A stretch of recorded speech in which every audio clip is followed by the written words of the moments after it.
ሰላም ጤና ይስጥልን ውድ የሀገሬ ልጆች፣ ሰላማችሁ ብዝት ይበልላችሁ እያልኩኝ ከልብ እየተመኘው የዚህን ሳምንት የመዝናኛ መረጃዎችን እናቀርብላችኋለን።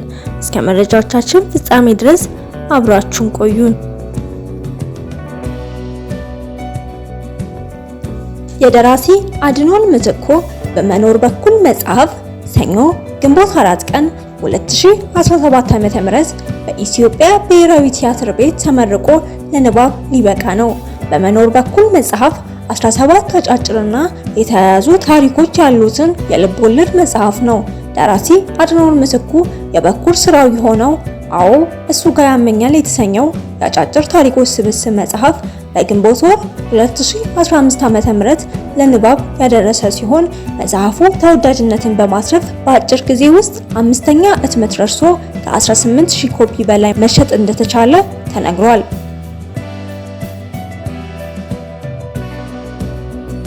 በሰው መሆን ይስማው ፕሮዲዩስ የተደረገው ተወዳጅነትን ጠብቆ የቆየውና የአሜሪካዊ የፊልም ሰው ውዲ አለን ድንቅ ፈጠራ ባሎችና ሚስቶች በሳሙኤል ተስፋዬ ተተርጉሞና ተዘጋጅቶ በሐረጋውያን አሰፋ፣ ተስፋ ብርሃን፣ ቢኒያም ወርቁ፣ ሳሙኤል ተስፋዬ፣ አንዱዓለም ካሳሁን፣ ሄኖክ በሪሁ፣ እታፈራው መብራቱ፣ የምስራች ግርማ፣ ጸደይ ፋንታውንና ሃና ጌትነት በድምቀት ለህዝብ እያቀረቡ ይገኛሉ።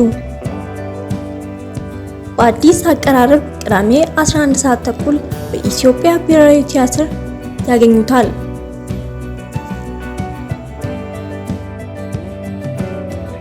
የአፍሪካ ቀንድ የተሰኘው መጽሐፍ ለንባብ ሊበቃ ነው። በታዋቂው የአፍሪካ ቀንድና የኢትዮጵያ ጉዳይ ተመራማሪ በሆነው ፕሮፌሰር ክርስቶፈር በጋዜጠኛ ኃይለ መስቀል በሸዋሜለ ወደ አማርኛ የተመለሰው ይህ መጽሐፍ በ231 ገጾች ተቀንብቦ በ450 ብር እንደሚሸጥ ተሰምቷል። መጽሐፉ ኢትዮጵያ፣ ሶማሊያና ኤርትራ ባላቸው ፖለቲካ ግንኙነቶች ላይ አተኩሮ የውጭውን የቀንዱን ዕጣ ፈንታም ይዳስሳል ተብሏል። መጽሐፉ በሁሉም የጃፋር መጽሐፍ ቤቶች እንደሚገኝ ተነግሯል። አፋፍ ድራማ በኢቲቪ ሊቀርብ ነው። ዓለም አቀፍ ደረጃውን በጠበቀ ሁኔታ የተሰራው አፋፍ የተሰኘ ተከታታይ ድራማ ከሚቀጥለው ሳምንት ጀምሮ በኢቲቪ መዝናኛ መቅረብ ይጀምራል።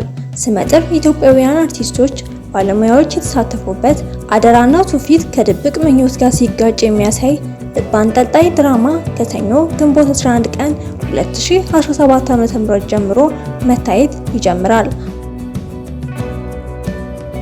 በመረጃዎቻችን ላይ ያላችሁን ሀሳብ አስተያየት እንድትሰጡን እየጠየቅን ሳምንት በሌሎች መረጃዎች እስክንገናኝ መልካም ሳምንት።